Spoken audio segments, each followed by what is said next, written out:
Noah Winters stared out the viewport of the Earthship Pioneer as it approached the massive alien station. His nose pressed against the cool glass, his eyes wide with wonder. The station looked like a giant silver flower blooming in space, its petals catching the light of Alpha Centauri. At 12 years old, Noah was the youngest human to ever travel this far from Earth. "Dad, look at that." Noah pointed as a small alien ship zipped past them, its hull shimmering with colors that seemed to shift and change. "What kind are they?" Jack Winters smiled at his son's excitement. As the mission's chief engineer, he had broken many rules, bringing Noah along, but seeing the boy's face now made all the arguments with command worth it. "Those are Alaran traders," Jack explained. "Their ships use a crystal technology we don't understand yet." Noah nodded, storing away the information. Like he did with everything, his teachers back on Earth called him a sponge for knowledge. His mind worked differently than other kids. He saw patterns where others saw only random details. The ship's speakers crackled. "All personnel prepare for docking procedures. First contact team report to the main airlock." Jack squeezed Noah's shoulder. "Remember our deal? You stay with Sergeant Miller in the observation deck while I'm working." Noah nodded, though his eyes held a hint of mischief. "I promise not to cause an interstellar incident." "That's a pretty low bar, kiddo," Jack laughed, ruffling his son's brown hair. The Pioneer docked with a gentle shudder. Noah watched as the official Earth delegation prepared to meet the Galactic Council for the first time. Ambassador Eric Johnson adjusted his formal uniform while Dr. Olivia Martinez checked her translator device one final time. They looked nervous but excited. "This is the most important day in human history," Noah heard the ambassador say. "Let's make a good impression."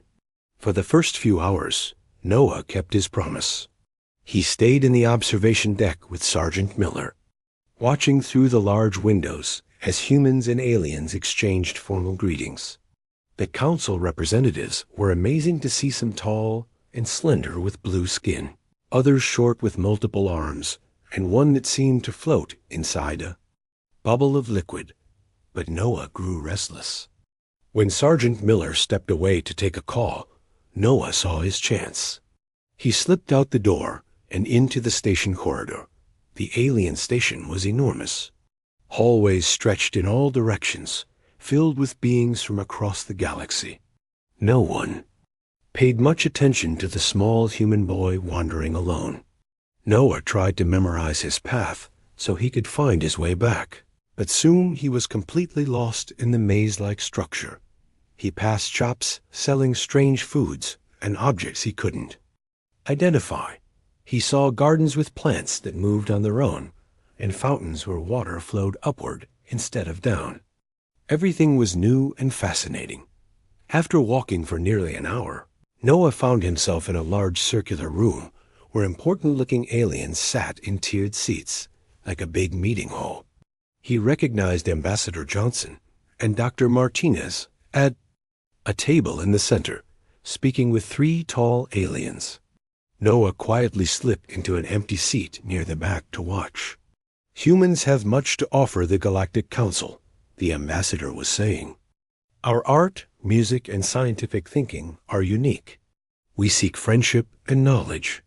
One of the aliens, a tall being with crystalline growths covering his body, made a sound like chimes in the wind.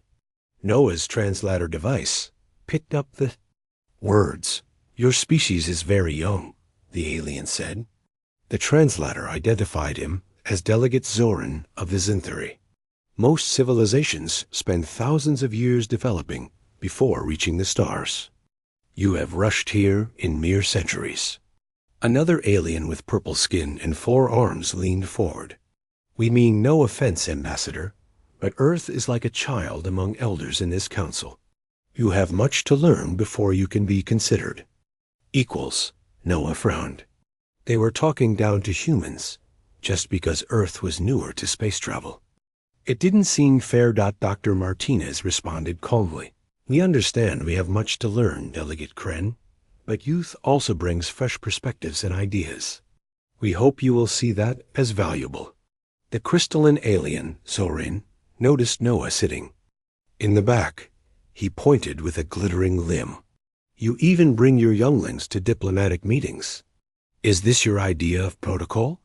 All eyes turned to Noah, who shrank in his seat. Ambassador Johnson looked surprised and a little angry. I apologize for the breach, the ambassador said quickly. This is the son of our engineering chief. He was supposed to remain in the observation area. Noah felt his face grow hot with embarrassment. He hadn't meant to cause trouble. The third alien, older than the others with gray skin that seemed to ripple like water, studied Noah with 6 blinking eyes. Bring the young human forward, he said, his voice deep and slow. Noah hesitated, but Dr. Martinez motioned him to come. With all the aliens watching, Noah walked to the center of the room, his heart pounding. I'm sorry, Noah said quietly. I was curious. The old alien, who the translator identified as Elder Varix, made a sound like gentle thunder. Curiosity is not a fault, young human. It is how all species grow. He turned to the other council members.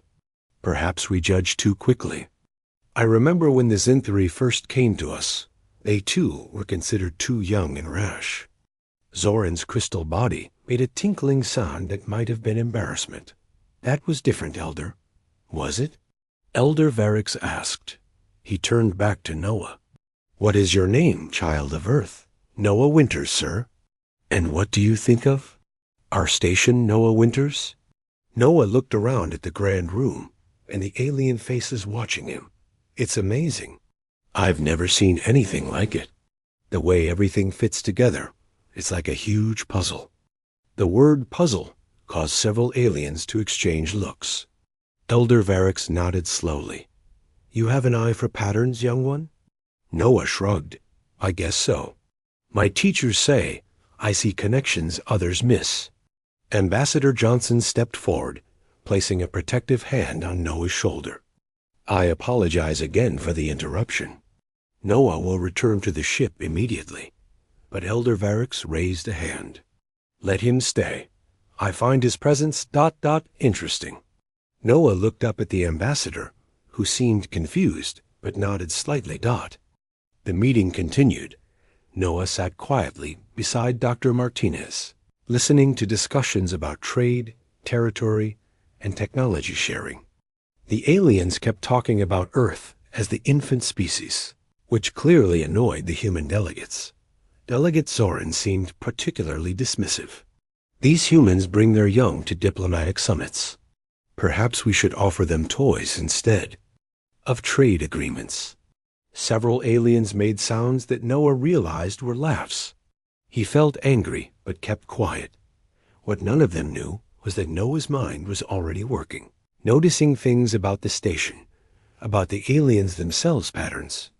In their speech, in the design of the room, in the way they moved. His brain collected these details automatically, sorting and connecting them in ways even he didn't fully understand yet. By the end of the first day of talks, Noah had made himself as small and quiet as possible, but his eyes missed nothing. The aliens might laugh at Earth's youth now, but Noah had a feeling they wouldn't be laughing for long. The second day of talks began with tension in the air. Noah sat quietly beside his father in the observation area, watching the human delegation enter the Grand Council chamber. He had promised not to wander off again, though his mind buzzed with questions about everything he had seen yesterday. Dad, why do the aliens think we're so young? Noah asked, keeping his voice low. Jack sighed. Most of them have been traveling in space for thousands of years. The Zinthri have records going back 20,000 years. Compared to them, we're newcomers. Noah frowned. But that doesn't mean we're stupid. No, it doesn't, his father agreed. We just have to prove ourselves. On the main floor, Ambassador Johnson was speaking again, listing Earth's achievements in science, art, and technology. The alien delegates listened politely, but Noah could tell they weren't impressed. He noticed how Delegate Zoran's crystals would dim slightly whenever the ambassador made a point to sign of boredom. Noah guessed that suddenly, Elder Varix raised his six-fingered hand, stopping the ambassador mid-sentence. "We have heard many words about human potential," the elder said, his voice echoing in the chamber. "Now we propose a test to see if your species is truly ready for full council membership." The room grew quiet. Even the other aliens seemed surprised. "What kind of test?" Dr. Martinez asked cautiously. Elder Varix gestured, and a hidden door in the chamber wall slid open. Two robotic assistants floated in, carrying between them a strange object. It was a sphere about the size of a beach ball, glowing with swirling patterns of light that shifted and changed constantly. "This is the Meridian Puzzle," Elder Varix announced. "It was discovered by the first spacefaring race, the Ancients, over 50,000 years ago. Since then, the brightest minds of 17 civilizations have tried to solve it, all without success." The sphere was placed on a pedestal in the center of the room. Up close, Noah could see that the patterns weren't random. They seemed to flow and respond to movements around them, like ripples in water. "What does it do?" Ambassador Johnson asked. "Nobody knows for certain," replied Delegate Kren, the purple-skinned alien. "The legends say it contains knowledge of great power. What we do know is that it responds to interaction, but has never revealed its secrets." Elder Varix folded his hands. "We offer you this challenge. Demonstrate meaningful progress with the Meridian Puzzle within 3 Earth days. If you succeed, we will grant your world full membership privileges." "And if we fail?" Dr. Martinez asked. "Then Earth will receive provisional status only," Zoran said, his crystal body gleaming. "Limited protection, limited trading rights, limited access to council technology." Ambassador Johnson looked worried. 3 days is hardly enough time to understand such a complex artifact. Our scientists would need weeks, maybe months. That is our offer, Elder Varix said firmly. 3 days. From his observation spot, Noah stared at the glowing sphere. The patterns seemed familiar somehow, though he couldn't place why. They reminded him of something he had seen or heard before. After the meeting, the Earth delegation gathered in their assigned quarters to discuss the challenge. Noah sat in the corner, drawing the patterns he had seen on the sphere in his notebook, while the adults argued. "It's an impossible task," said Dr. Garcia, one of the science team members. "They're setting us up to fail." "Maybe that's the point," Dr. Martinez replied. "They want to keep us at arm's length without outright rejecting us." Ambassador Johnson paced the room. "We need to at least try. I want our best minds working on this puzzle around the clock." Noah's father raised his hand. "I can set up scanning equipment. Maybe we can map the pattern changes and find a sequence." As the adults made plans, Noah continued drawing. The swirls and shapes of the puzzle kept changing in his mind, but something about them seemed to follow rules, like they were parts of a bigger picture. Later that evening, when most of the team was working or resting, Noah approached Dr. Martinez. She was reviewing data from the first scans of the puzzle, looking tired and frustrated. "Dr. Martinez?" Noah said quietly. "Can I see the puzzle again?" She looked up, surprised. "It's late, Noah. Shouldn't you be sleeping?" "I can't sleep.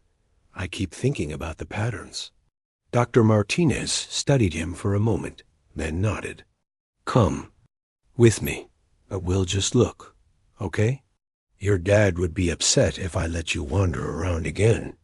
They walked through the quiet station to a small research room where the Earth team had set up equipment around the Meridian puzzle. The sphere glowed softly in the dim light, its patterns flowing like liquid light. "It's beautiful," Noah whispered. "Yes, it is," Dr. Martinez agreed, "but also frustrating. Our scans show the patterns aren't random, but we can't figure out the logic behind them. Noah stepped closer, watching how the lights moved. It reminds me of something. What does it remind you of? Noah tilted his head, thinking. Music. The patterns move like music sounds. Dr. Martinez looked at him curiously. What do you mean? My grandma taught me piano, Noah explained. She showed me how music has patterns. Notes go up and down and repeat in certain ways.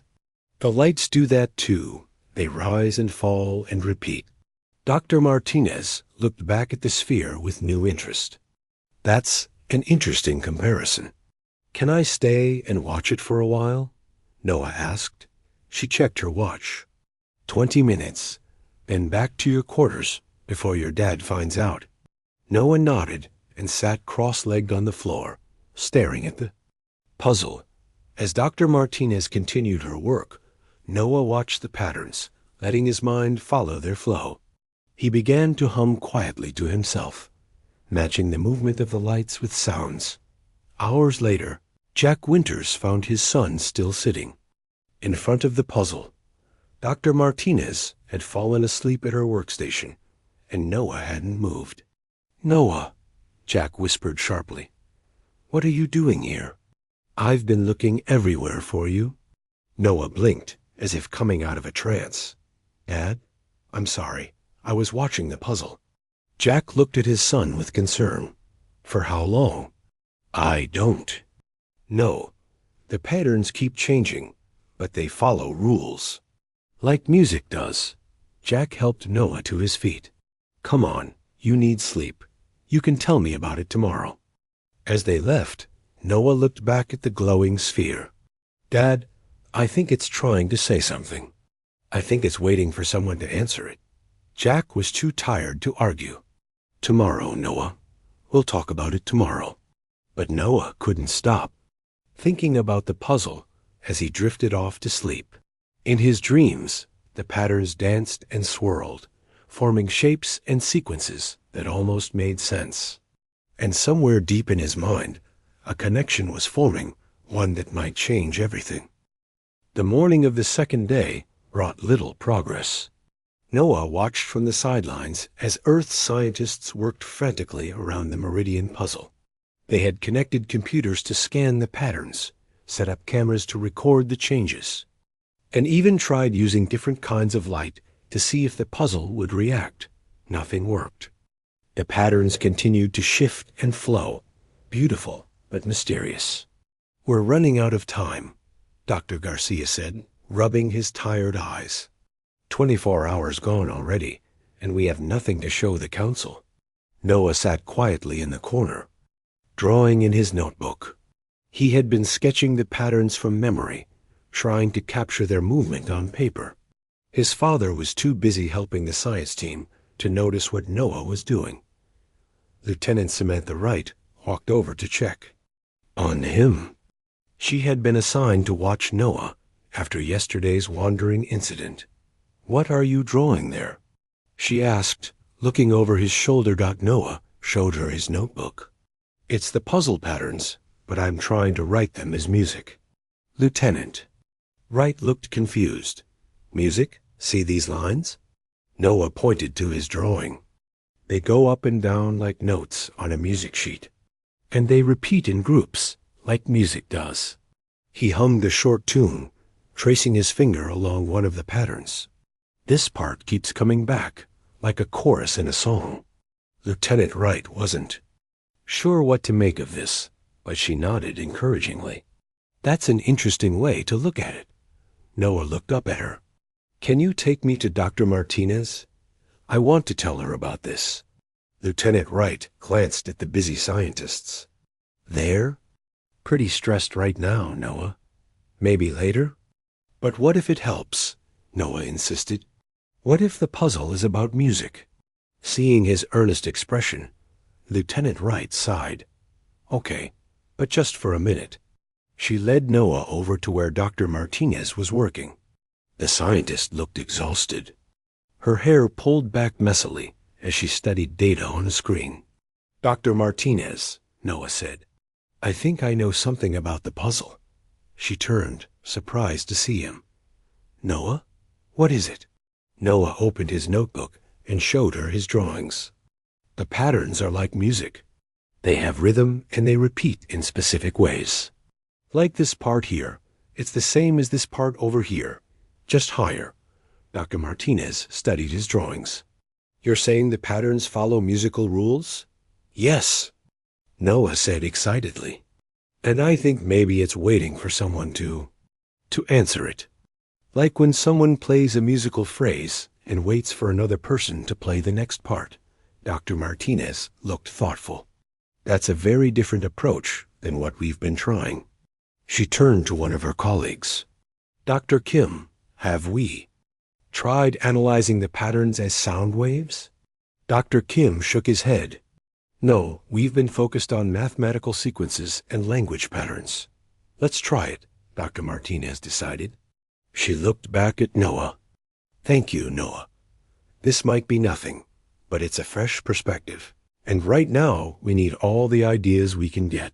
Noah smiled, happy to be taken seriously.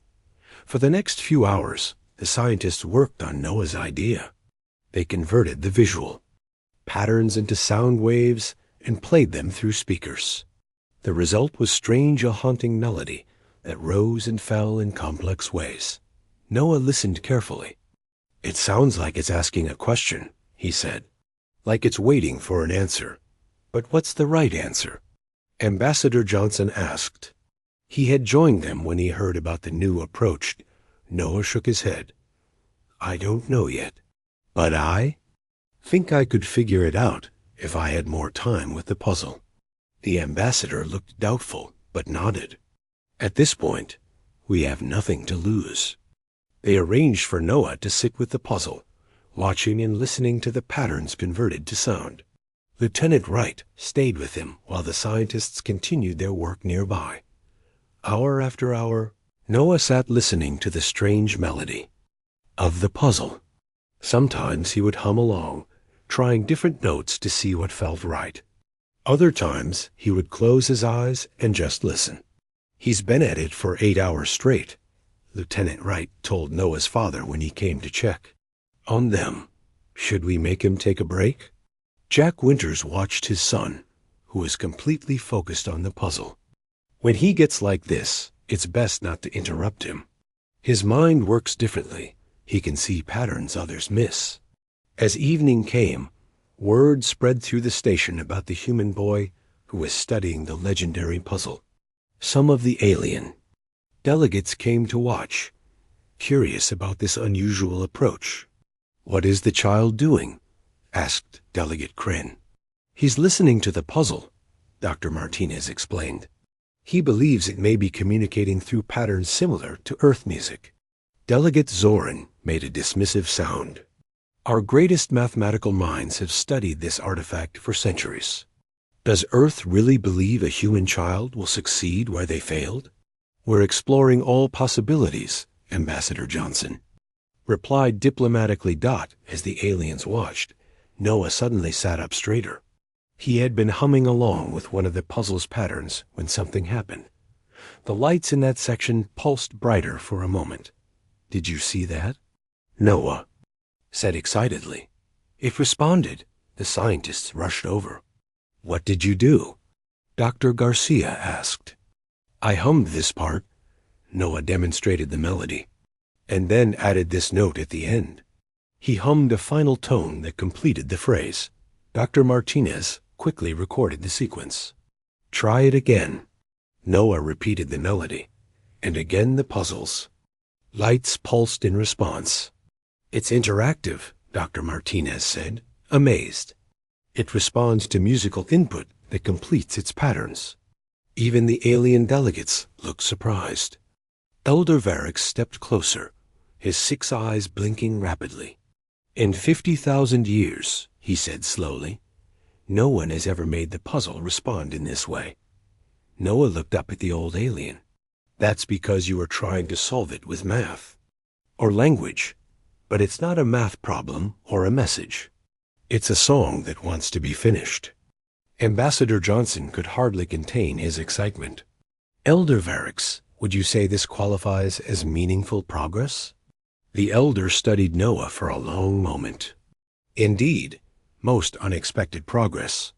He turned to the other delegates. The humans will continue their work for the final day. As the aliens left, the Earth team gathered around Noah, full of questions and excitement. But Noah was tired after his long day of concentration. "Can I try again tomorrow?" he asked through a yawn. "I think I know what to do now." His father smiled proudly. "Absolutely. You've earned some rest." As Noah walked back to their quarters with his father, he could feel the eyes of the aliens on him. They weren't laughing anymore. Now they were watching with interest and perhaps a little concern. Tomorrow would be the final day. Noah knew he was close to solving the puzzle that had stumped the greatest minds in the galaxy for thousands of years. In his mind, he could already hear the complete melody, the question and the answer, flowing together in perfect harmony. The final day arrived with a buzz of excitement throughout the station. News of the human boy who had made the Meridian puzzle respond had spread to all 17 species. Aliens of various shapes and sizes gathered in the council chamber, eager to witness what would happen. Noah had slept well, his mind clear and ready. Over breakfast, he explained his plan to his father and Dr. Martinez. "The puzzle is playing parts of a song," Noah said between bites of cereal.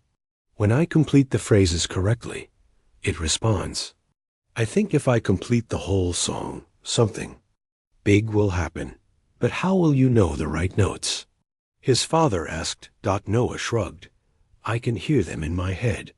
It's like the puzzle is showing me the question, and I just need to give the right answer." Dr. Martinez looked both excited and nervous. "This is our last chance. If we fail today, Earth will only get provisional status in the Council." "I won't fail," Noah said with simple confidence. The Earth team had set up special equipment overnight. They created a system that would allow Noah to interact with the puzzle using sound. Small speakers would play his voice back to the puzzle, amplified to match the energy of the puzzle's patterns. When Noah entered the council chamber, a hush fell over the crowd of aliens. Elder Varix sat in the center seat, with delegates Zorin and Kren beside him. The entire Earth delegation stood to one side, tense but hopeful. "Young human," Elder Varix said formally, "you have shown unexpected progress with the Meridian puzzle. Today is your final opportunity to demonstrate your species worthiness for full council membership." Noah nodded, his face serious. "I'm ready." The puzzle was placed on its pedestal in the center of the room. It glowed brighter than before, as if excited by the attention. "Our scientists will observe and record everything," Delegate Zorin said, his crystal body gleaming skeptically. "There must be no tricks or deceptions." Noah approached the puzzle slowly. The room was completely silent as everyone watched. Dr. Martinez gave him an encouraging nod from the side. Standing before the ancient artifact, Noah took a deep breath. Then he began to hum, matching one of the puzzle's patterns. The sound was clear and pure in the quiet chamber.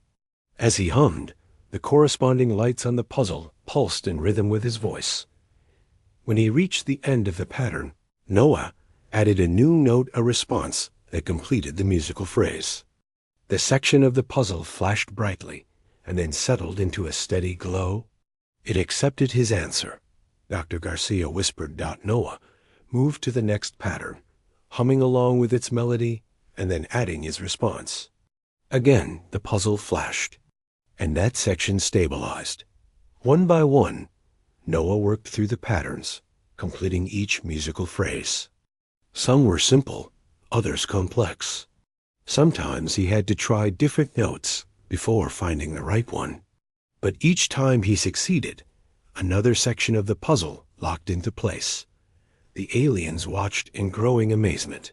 Even Delegate Zorin's skepticism seemed to fade as the puzzle responded to Noah in ways no one had ever seen before. How is he doing this? Delegate Kren asked quietly. Elder Varrix's 6 eyes narrowed in concentration. The human child has recognized something we all missed. After nearly an hour, Noah had completed most of the puzzle's patterns. The sphere now glowed with a steady, pulsing light, most of its sections stabilized into a harmonious whole. Only one final pattern remained, more complex than all the others. Noah studied it, listening to its melody in his mind. "This is the main question," he said, loud enough for everyone to hear. All the other patterns were leading to this one. The chamber was so quiet that Noah could hear the soft hum of the station systems. Every eye was fixed on him as he began to hum the final pattern. The melody was beautiful, but incomplete, rising and falling in a way that seemed to ask for resolution. When Noah reached the end, he paused, considering his answer. "What if I'm wrong?" he suddenly whispered to his father, a flicker of doubt crossing his face. Jack Winters placed a hand on his son's shoulder. "Trust yourself, Noah. You've come this far." Noah nodded and turned back to the puzzle. He took a deep breath and sang the answer, a series of notes that flowed perfectly from the puzzle's melody, completing it with harmony and grace. For a moment, nothing happened. Then the puzzle began to spin, faster and faster, its light growing blindingly bright. The aliens gasped and stepped back. Some raised protective arms over their eyes. Suddenly, the puzzle projected a massive holographic display that filled the entire chamber. It showed a 3-dimensional map of the galaxy, but unlike any map the Council had ever seen. Glowing lines connected distant star systems in a complex network. "What is this?" Ambassador Johnson asked in awe. Elder Varrix stepped forward, his ancient eyes wide with wonder. "The ancient pathways," he breathed. The legends were true. The holographic map rotated slowly, revealing thousands of connection points throughout the galaxy. At each intersection, symbols pulsed with energy. The ancients created a network of dimensional gateways, Elder Varrix explained, his voice trembling with excitement. A transportation system that could move ships instantly across vast distances. We knew it existed once, but all knowledge of how to access it was lost. Noah stared at the map in amazement. The puzzle wasn't just a test. It was a key. Dr. Martinez studied the symbols on the map. These must be activation codes for the gateways. With this, ships could travel in minutes to places that would take years to reach. Ambassador Johnson could hardly contain his excitement. "Elder Varrix, I believe this qualifies as solving the puzzle." The old alien turned to face the human delegation. For the first time, there was deep respect in his eyes. "More than qualified," he said solemnly. "In one day, this human child has unlocked knowledge we have sought for 50 millennia. Delegate Zoran's crystalline body shimmered with surprise. How?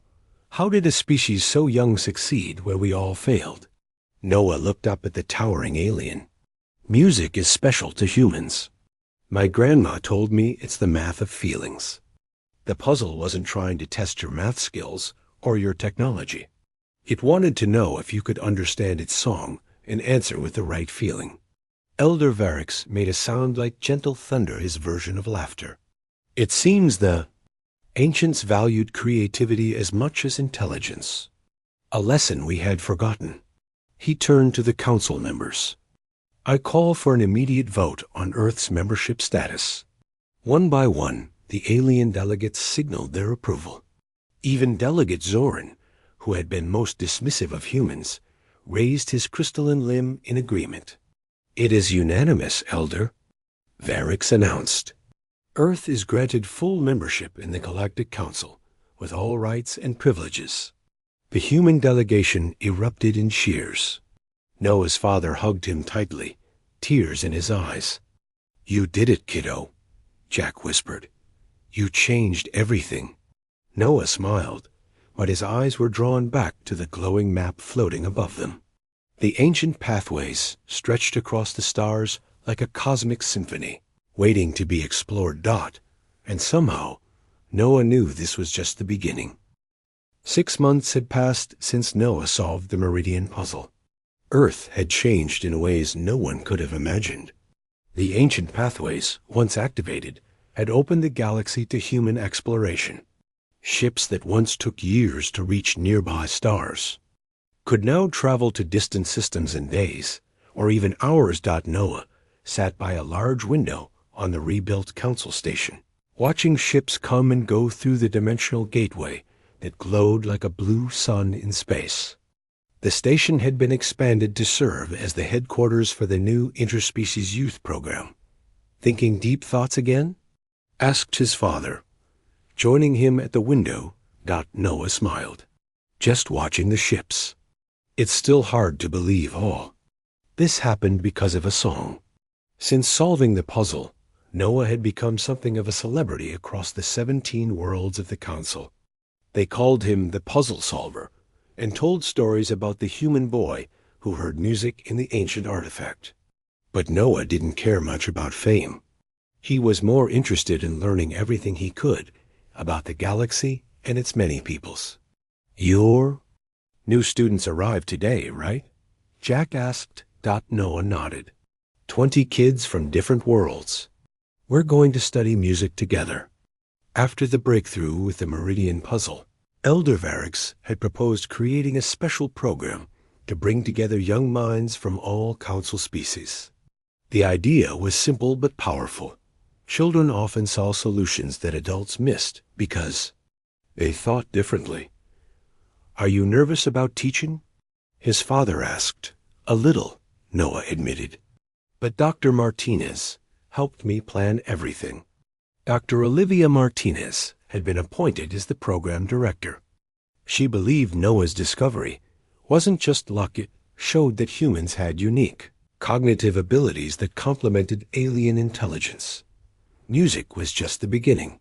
Who knew what other connections might be made when young minds from different species worked together? A soft chime sounded throughout the station. They're here, Noah said, standing up quickly. He and his father walked to the arrival hall, where Dr. Martinez waited with Ambassador Johnson and several council representatives, including Elder Varix. Ready for your big day? Dr. Martinez asked.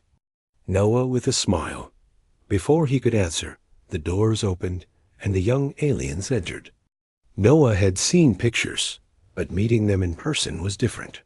There was a small Zinthari child whose crystal body sparkled in rainbow colors, a Valyrian girl with 4 arms and purple skin, a floating Aquari boy contained in a bubble of water, and many others from worlds Noah had only heard about. Some looked nervous, others excited. All of them stared at Noah with curiosity. Elder Varix stepped forward. Welcome, young ones, to the first class of the Interspecies Youth Program. You have been chosen because your minds work differently than most. You see patterns others miss, just as Noah Winters saw music in the Meridian puzzle. The elder gestured to Noah, who felt suddenly shy with all eyes on him. Noah will be your guide in exploring Earth music, while you will teach him about your own world's forms of expression. A young Zinthari stepped forward, their crystals chiming softly. Is it true you solved the puzzle by singing to it? Noah nodded. It wasn't really singing, more like answering. The puzzle played parts of a song, and I completed it. But how? Did you know the right notes? Asked a small reptilian child with scales that shifted colors as they spoke. I just felt it, Noah explained. On Earth, we have different kinds of music that follow certain rules. Bach, Mozart, Beethoven, they all wrote music with mathematical patterns. But they also put feeling into it. The puzzle needed both. Elder Varix made his rumbling laugh. And that is why we have created this program. Each species has unique perspectives. Together, you may discover connections we adults have missed for millennia. After the introduction, Noah led his new friends to a classroom filled with instruments. from all 17 worlds. There were Earth instruments, a piano, guitars, drums alongside strange alien devices that made sounds Noah had never heard before.